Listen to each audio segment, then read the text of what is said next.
आपकी बहुत ही wonderful journey रही है। आपका क्या सजेशन होगा हमारी आज की जनरेशन के लिए कि how do we have to keep up with that hard work? Would love to hear that. ये तो स्नेहिल मैं कहूँगा कि टू बी सक्सेसफुल 4 चीज़ें हैं। मैं उसको शॉर्ट में कहूँगा PHPL। मैं ज़रूर सुनना चाहूँगा आपकी स्टोरी जब आप पहली बार मोदी जी से मिले थे। 2 इससे पहले एक ऑफिशियल है और एक अनऑफिशियल है। आप दोनों बता दीजिए हमें। We have something brand new for you today. We're in the offices of SJVN, Satluj Jal Vidyut Nigam, which is one of India's mini Ratnas, which is a PSU in the renewable energy space. They've not only taken projects within India and given us renewable energy throughout the country, but they've gone beyond our borders into Nepal and Bhutan. We speak with Chairman and Managing Director, Mr. Nandlal Sharma ji. Under his leadership, the stock of SJVN in the last year alone has gone up by more than 100%. We speak with him about his journey of becoming the CMD of a 30,000 crore market cap company. We speak with him about India taking projects outside the borders of our own country and how that impacts our geopolitics. We speak with him about how he felt the first time he met our Prime Minister, Mr. Narendra Modi. And we speak with him about a lot more. This is a man with tremendous knowledge and wisdom that he's acquired over the years. And we hope that you get to learn as much as we did from this conversation. A quick sidebar to Analytical Raj from Podcaster Raj. हम देखते हैं कि काफ़ी लोग हमारी videos देखते हैं but subscribe नहीं करते. So if you do like our work, please like, share and subscribe. Now, enjoy this brand new episode of First Unicorn Chats.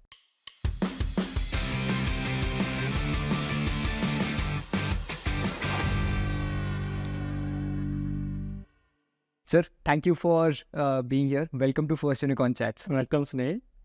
I'll start this conversation by talking about 3 things I observed in your office. हमें time मिला आपके office में चीज़ें लाने का, so thank you for that. But मैंने 3 things मैंने notice करी and I would love to unpack that with you. पहली चीज़ है, I couldn't get over that 270 crore check जो आपके पीछे रखा हुआ है. उसकी स्टोरी बताइए. What was that check given for? ये डिविडेंड का चेक है शेयर होल्डर्स। जैसे as of now share holders हमारी कंपनी में भारत सरकार है, जिस 59.92% शेयर भारत सरकार का है and 26.85% government of Himachal Pradesh का है। Rest 13 point plus public listed company. Right. तो ये जो चेक है ये शेयर होल्डर्स का जो हमने इंटरिम डिविडेंड दिया था उसके चेक है। भारत सरकार का है 259 करोड़ का। And was this the highest dividend check अब तक का?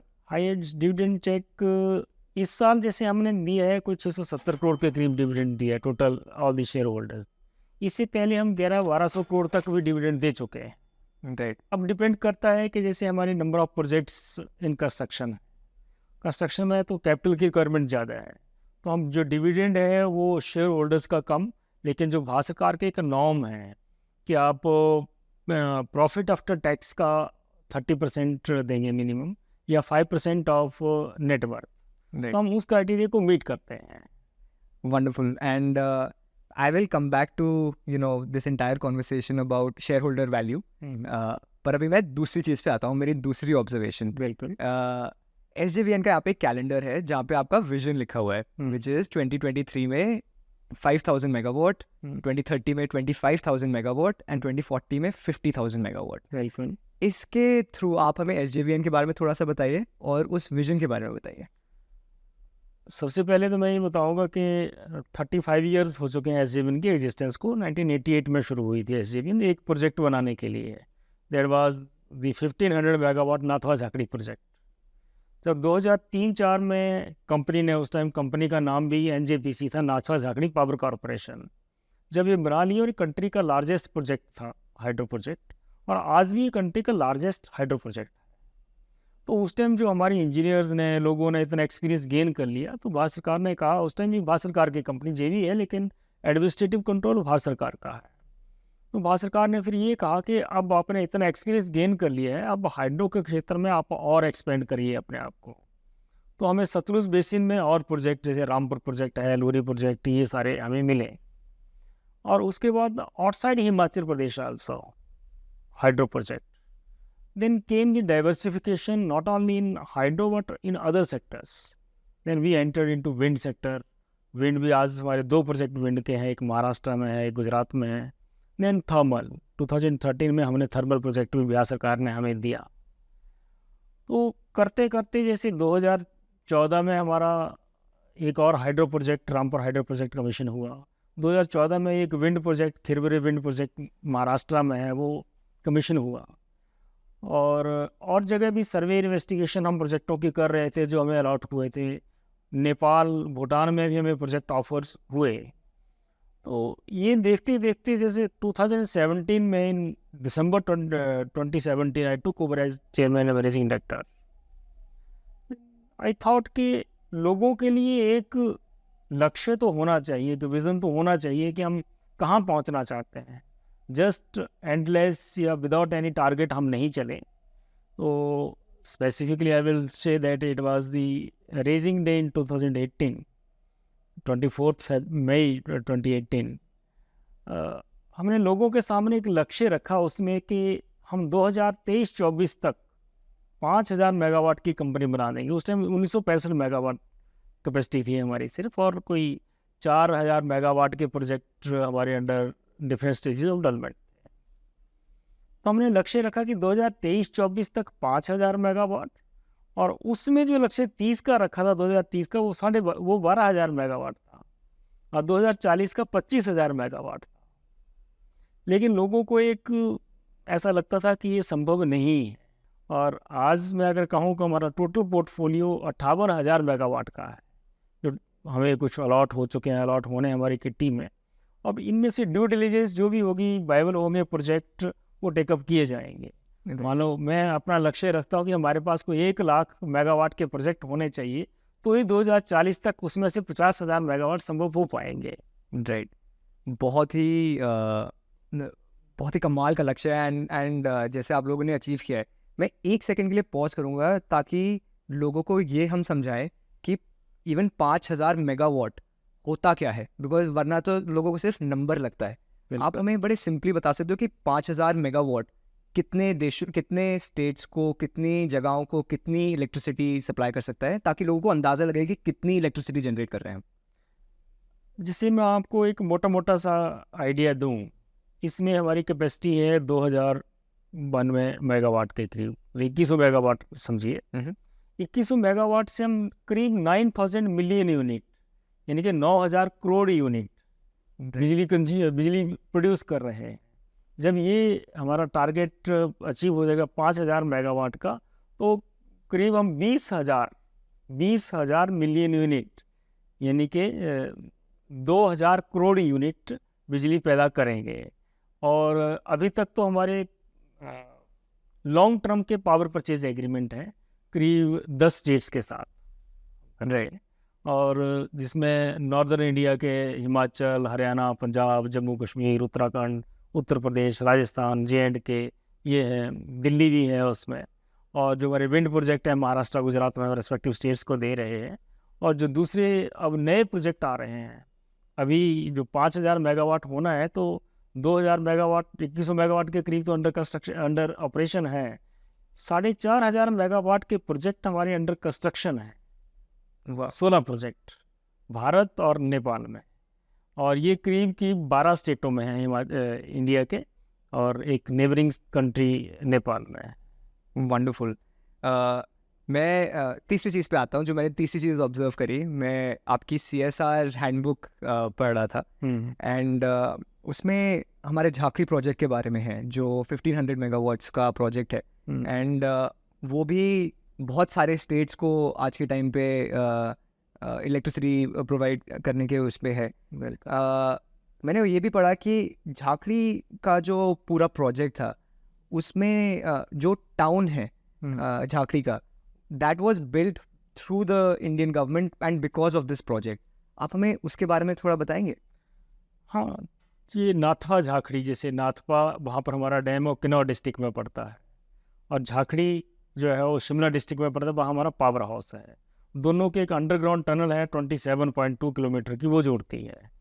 नाथपा से हमने रिवर को डाइवर्ट करके, वो किन्नौर डिस्ट्रिक्ट में पड़ता है, एक डैम बनाया 62 मीटर हाइट का, और रिवर सतलुज रिवर आती है, उसको डाइवर्ट किया टनल के थ्रू। वो टनल अंडरग्राउंड आती है और झाकड़ी में है, उसका मौत है अंडरग्राउंड वो भी। तो जब वो ये बने तो ये साथ में रहता, उस टाइम तो एक स्ट्रक्चर्ड CSR नहीं था, कॉर्पोरेट सोशल रिस्पॉन्सिबिलिटी नहीं थी, लेकिन फिर भी हाइड्रो प्रोजेक्ट में या एक बीइंग पब्लिक सेक्टर अंडरटेकिंग कि जो आसपास के लोग हैं उनकी उन्नति, उनका विकास या उनकी सहूलियत पर उनको प्रोवाइड करना, ये हमारा कर्तव्य बनता है। CSR तो 2013 में आया एक्ट के माध्यम से, लेकिन हम शुरू से ही 1993-94 से जब प्रोजेक्ट शुरू हुआ तो तब से हम कम्युनिटी एसेट्स हैं, दूसरे पब्लिक के लिए सहूलियतें हैं, ये सारे बनाते आ रहे हैं। और अब हमने उसको झाकड़ी को अडॉप्ट कर लिया एक मॉडल विलेज। राइट। इस तरह रामपुर प्रोजेक्ट भी जो बना है वो कुल्लू डिस्ट्रिक्ट में उसका पावर हाउस बनता है, बैल जगह है, बैल गाँव। उस बैल गाँव को भी हमने एक मॉडल विलेज अडॉप्ट कर लिया कंपनी ने कि वहाँ सहूलियतें प्रोवाइड करना, public facilities, street lighting, water, electricity और इवन पावर टिलर्स वगैरह, खेती के औजार या दूसरी चीज़ें भी देना, या महिला मंडल हैं उनको, युवक मंडल है उनको सपोर्ट करना, किसी भी तरह की एक्टिविटीज़ है वो हम प्रोवाइड करते हैं। वंडरफुल। मैं ना बहुत सारे क्वेश्चंस पूछना चाहता हूँ, मेरे इतने सारे क्वेश्चंस आ रहे हैं आपके लिए, बट मैं एक स्टेप पीछे लूँगा। मुझको आपकी जर्नी के बारे में थोड़ा सा सुनना था। आप कहाँ सिविल सर्विसेज से इस तरफ को आए to be leading such a big enterprise. आप मुझको स्टार्टिंग से आप बता सकते हो कि आपका क्या, जब आप यंग थे तो आपका क्या विजन था कहाँ जाने का, और आप यहाँ पे कैसे पहुँचे? बिजनेस नेल एक ही था बचपन से, कि मेरी ये हैबिट भी कह सकते हैं या लाइकिंग कह सकते हैं कि मैं हमेशा टफ ऑप्शंस को ऑप्ट करता हूँ, कि जो मेरे पास ऑप्शंस है सामने, कोई इजी है, कोई मिडिल लेवल की है या टफ की है, मैंने हमेशा टफ ऑप्शंस को ऑप्ट किया है और उसके रास्ते पे चला हूँ शुरू से। कोई ऐसा vision, I belong to a very middle class family, agrarian background, agriculture background से, जैसे फार्मर्स, पेरेंट्स टोटली फार्मिंग के ऊपर डिपेंडेंट थे। We were oustees of the Bhakra dam project जो 50-60 में बना, हमारा पूरा का पूरा गांव उसमें समर्ज हो गया था, कोई फैसिलिटीज़ नहीं थी। तो जैसे मेरी 9th और 10th भी है मेरे घर से 15 किलोमीटर वन वे, तो 9th और 10th में मैं स्कूल जो जाता था वो 30 किलोमीटर डेली और through hillock and dense forest उससे जाते थे। और जैसे एक उसमें 8th के बाद ही 9th 10th में ऑप्ट करना पड़ता था साइंस या आर्ट्स, ह्यूमैनिटीज़। तो हमने पूछा ये क्या होता है, तो उसने कहा कि आर्ट्स जो टफ आसान होता है, साइंस टफ होती है। तो मैंने कहा हम तो साइंस लेंगे फिर, तो हमने साइंस ले ली। और साइंस में भी कहा कि मेडिकल लेंगे कि नॉन मेडिकल लेंगे, तो किसी ने कहा कि मेडिकल आसान है, नॉन मेडिकल टफ है। मैंने कहा हम नॉन मेडिकल ही लेंगे। तो ये आदत बन गई। तो उसके बाद जैसे 11th हुई, 11th के बाद इंजीनियरिंग साइड घर वाले चाहते थे जाएं, लेकिन मेरा मन बना नहीं, एग्रीकल्चर साइड में मैंने graduate BSc agriculture Himachal Pradesh में ही non university, SP agriculture university होती थी उस टाइम, के माध्यम से मैंने BSc एग्रीकल्चर में गया। उसमें भी फाइनल ईयर में होता था कि आप कौन सा फील्ड ऑफ स्पेशलाइजेशन लेंगे। तो लोगों ने कहा कि सबसे टफ एग्रीकल्चर इकोनॉमिक्स है, बाकी सब्जेक्ट है, तो हमने एग्रीकल्चर इकोनॉमिक्स ले लिया। फिर जब MSc कर रहे थे, MSc की, तो उसके बाद हमें ध्यान में आया कुछ कंपटीशन भी होते थे। पहले तो डिपार्टमेंटल या वैसे ही थे कि वहाँ असिस्टेंट प्रोफेसर लगे, यही ऑप्शन थी। तो असिस्टेंट प्रोफेसर कहते कोई भी लग सकता है, आपने PhD कर ली लग जाएंगे, लेकिन ऑप्शंस के नहीं, ये कंपटीशन भी होते हैं, सिविल सर्विसेज के कंपटीशन होते हैं। हमें पता चला तो सिविल सर्विसेज के हमने स्टेट के भी और ऑल इंडिया लेवल के ऊपर भी जैसे भरे, तो कहते बहुत टफ होते हैं। मेरा फर्स्ट अटैम्प्ट में ही हिमाचल एडमिनिस्ट्रेटिव सर्विसेज में I got into that, Himachal administrative services. तो उसमें भी कई, जैसे हिमाचल एडमिनिस्ट्रेटिव सर्विसेज मैंने 1989 में ज्वाइन किया, तो उस टाइम UPSC वगैरह के सिविल सर्विसेज के अपीयर हुए, लेकिन फिर एक आप मेन में आ गए हैं, यहाँ पे यहीं से आप एलिवेट हो जाएंगे, तो बाहर जाके क्या करूँ। तो I have foregone the options for Indian forest services and Indian administrative services. यहाँ भी रहते रहते हमने डिफरेंट पोस्टों पे काम किया, हर एक फील्ड में, सब डिविजनल मजिस्ट्रेट वगैरह है, दूसरे कलेक्टर वगैरह है, सभी। यहाँ भी जैसे चैलेंज करने के लिए, जैसे मैं आई चेंज माई कोर्स, पहले मैं डेपुटेशन के ऊपर SJVN में आया एज एग्जीक्यूटिव डायरेक्टर। फिर यहाँ कहा कि यहाँ भी एलिवेशन का जो हायरार्की है वो डायरेक्टर है, डायरेक्टर के बाद CMD में है। तो मैंने कहा अगर ये टफ है तो फिर भी हम कम्पीट करेंगे। तो ये जर्नी कम्पीट करते करते हम इस लाइन के ऊपर, जैसे 2007 में मैं डेपुटेशन पे आया एग्जीक्यूटिव डायरेक्टर HR। 2011 में I got in selected as director personnel. तो 11 से 17 तक डायरेक्टर पर्सनल रहा। तो उसके बाद 17 में I was selected as chairman and managing director. तो पिछले 6 साल से I manning this post as chairman managing. तो what a wonderful story.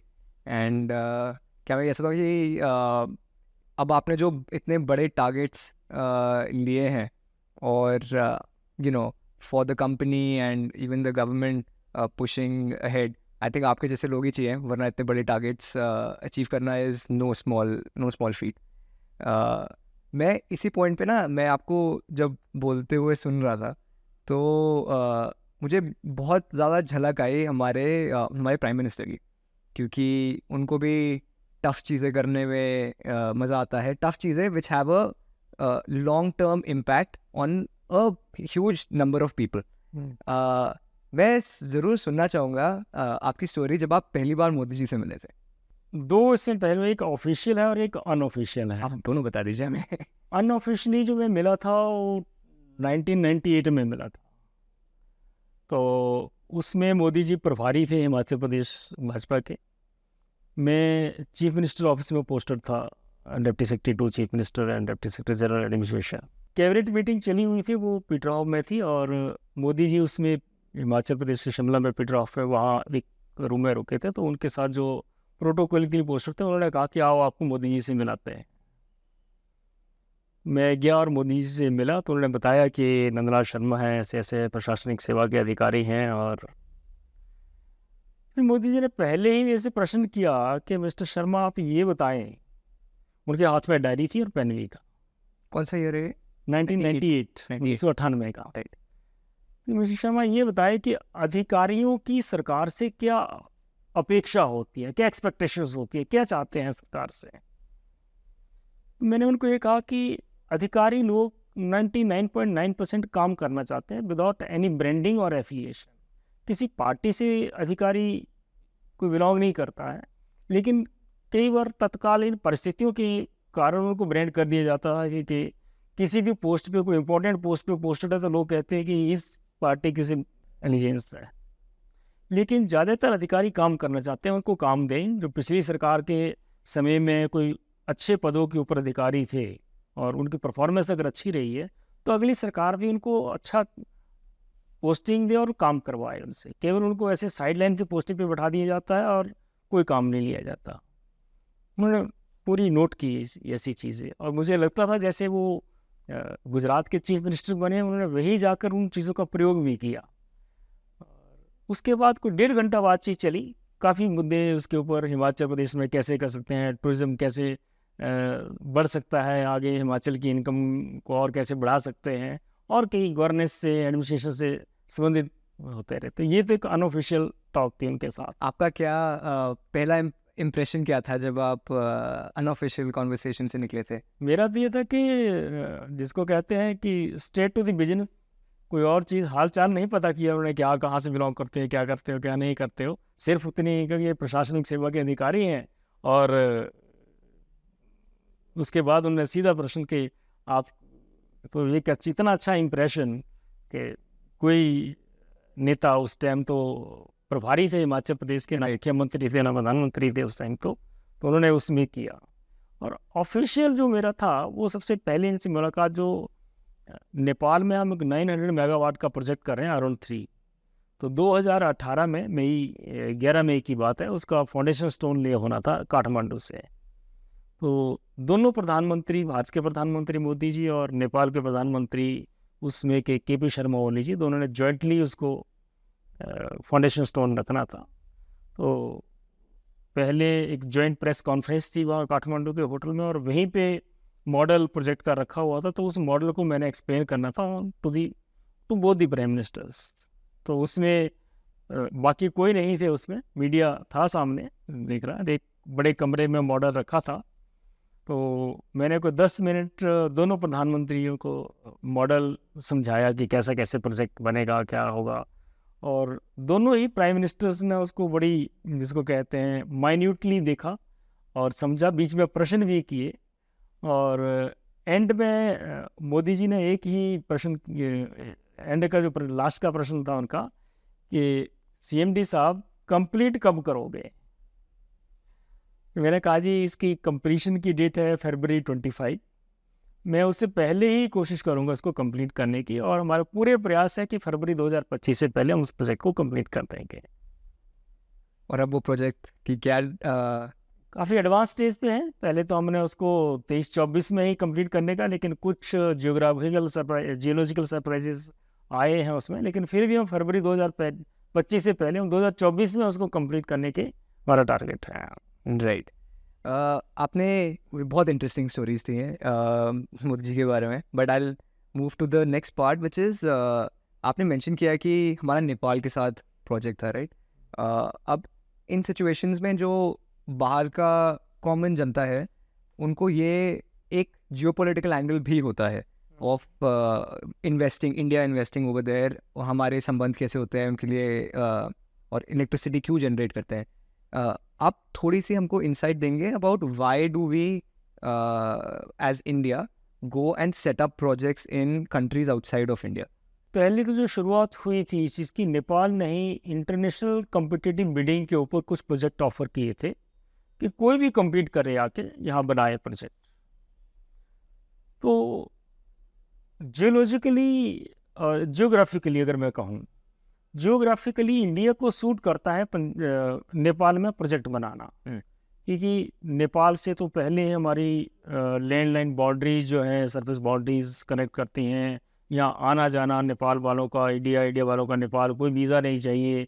Nepal वाले लोग यहाँ काम करते हैं तो ये नहीं किसी को पता है कि ये नेपाल के हैं, इंडिया के हैं, कोई मनाही नहीं है, और इंडियन वहाँ काम करते हैं तो कोई मनाही नहीं है।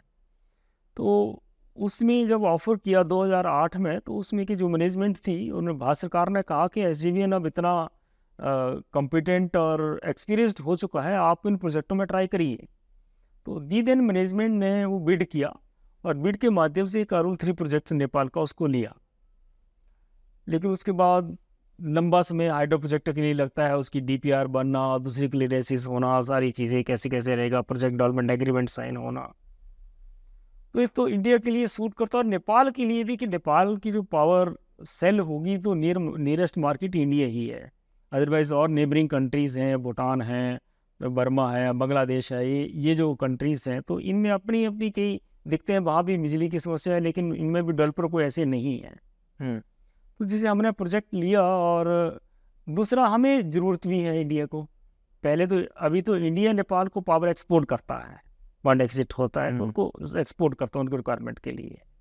जब ये प्रोजेक्ट बन जाएगा तो नेपाल एक्सपोर्ट करेगा इंडिया को। करेक्ट। तो हमारी पावर की रिक्वायरमेंट अगर देखा जाए जिस तरह से है कि इसमें कुछ 423 गीगावाट हमारी इंस्टॉल्ड कैपेसिटी है। आने वाले टाइम की जो प्रोजेक्शंस हैं, सेंट्रल इलेक्ट्रिसिटी अथॉरिटी ने असेस किया है कि 2030 तक 777 गीगावाट ये कैपेसिटी हमें चाहिए अगर हमें पावर 24/7 लोगों को पावर प्रोवाइड करनी है। तो इंडिया का सब कुछ मिला लिया जाए तो वो नहीं बनता है पोर्टफोलियो कि हम अपने यहाँ भी कर सकते हैं। इससे हो सकता है कि हमारी जो पोटेंशियल है हाइड्रो की टोटल 150 गीगावाट के करीब है, इससे 47 गीगावाट हार्नेस हुई है। बाकी टफ प्रोजेक्ट्स हैं वो भी हार्नेस करने की स्टेज पे आगे चले हुए हैं। लेकिन नेपाल और भूटान में पावर की जो पोटेंशियल है कैपेसिटी में वो बहुत ज़्यादा है, और प्रोजेक्ट भी कंपैरेटिवली ईजी हैं। जैसे पहले इंडिया में ये बाखड़ा नंगर, दूसरे हमारा नाथवा झाकड़ी, हीराकौंड, टिहरी डैम, ये प्रोजेक्ट बन चुके हैं। और इंडिया में भी जो बैलेंस कैपेसिटी है बड़े टफ एरिया में, फार फ्लंग एरिया में सिचुएटेड है, उनको हार्नेस करना is a difficult job. Right. लेकिन नेपाल और भूटान में अभी भी जो जिसको कहें कि रीच में प्रोजेक्ट हैं, इनमें हार्नेस हो सकती है। तो इंडिया के लिए to fulfil the demand of electricity in India, उसके लिए भी ज़रूरी है। और नेपाल के लिए जैसे भूटान में हमने 3-4 प्रोजेक्ट डेवलप किए हैं भारत सरकार ने ये देकर, तो उनसे जो पावर आती है तो उसको जो भूटान को इनकम होती है, उनका जो पर कैपिटा इनकम है जो बहुत बढ़ चुका है। करेक्ट। तो नेपाल की भी जो पोटेंशियल है, अभी तो इकोनॉमिकली वायबल जो कहते हैं कि 43,000 मेगावाट है, और आइडेंटिफाइड को 1000 मेगावाट है। अगर ये सारी हार्नेस हो जाएगी तो नेपाल की इनकम भी पर कैपिटा जैसे एक्सपोर्ट करेंगे तो पर कैपिटा इनकम वो 3-4 टाइम्स हो जाएगी। तो नेपाल भी ये चाहता है और मार्केट इंडिया है। Correct. आजकल मार्केट होना भी एक बहुत बड़ी बात है ना। अगर मेरे पास कोई चीज़ है उसकी मार्केट ही नहीं है तो मैं कहाँ बेचूंगा। लेकिन नेपाल के लिए ये एक बेनिफिशियल स्टेज है कि उनके पास जो पावर पोटेंशियल है नेचुरल रिसोर्सेज की, उसकी मार्केट इंडिया में है। तो वो ये दोनों कंट्रीज़ के बीच जो डिप्लोमेटिक या बायलेटरल रिलेशंस भी हैं वो भी अच्छे होते हैं। Right. इसमें भी एक इंटरेस्टिंग बात मैं अगर जोड़ूँ आपको, जैसे मैंने 2018 में ज्वाइन किया, 17 में ज्वाइन किया दिसंबर में, और जनवरी में मैंने पहला दौरा नेपाल का किया। अभी हमारा प्रोजेक्ट टेक ऑफ नहीं हुआ था अरुण 3 प्रोजेक्ट का। तो उसमें पीएम डेजिग्नेट से केपी शर्मा ओली जी, उन्होंने कोई 15 दिन के बाद जो टेक ओवर करना था as prime minister, last week of January की बात है। मैंने उससे मिलने का समय मांगा कि मुझे समय चाहिए, मैं ऐसे चेयरमैन एसएमएन हूँ। तो उन्होंने मुझे 15 मिनट का स्लॉट दिया मिलने के लिए अपने रेजिडेंस के ऊपर। जब मैं मिलने गया तो हम 1.5 घंटा बैठे। तो पहले तो उन्होंने शिकायत की कि भारत की कंपनियां जो है वो काम ले लेती हैं लेकिन प्रोजेक्ट कंप्लीट नहीं करती हैं। मैंने कहा जी पिछले बारे में मैं कुछ नहीं कह सकता, कई कंस्ट्रेंट रहते हैं, लेकिन ये प्रोजेक्ट्स की डेवलपमेंट वन वे नहीं है, 2 वे है। मैं अपनी तरफ से वादा देता हूँ कि हम वायदा करता हूँ कि मैं प्रोजेक्टों को एक्सपीडाइट करूँगा, लेकिन मुझे कुछ फैसिलिटीज़ या सपोर्ट्स जो गवर्नमेंट ऑफ नेपाल से भी चाहिए। तो उन्होंने क्या चाहिए आपको? तो मैं उनके ड्राइंग रूम में बैठे थे, वहीं कागज़ पढ़ा था, मैं उनको 4 पॉइंट लिख के दिए कि मुझे इन पॉइंट्स के ऊपर क्लियरेंसीज हैं, दूसरी चीज़ें हैं, वो आपसे सपोर्ट चाहिए।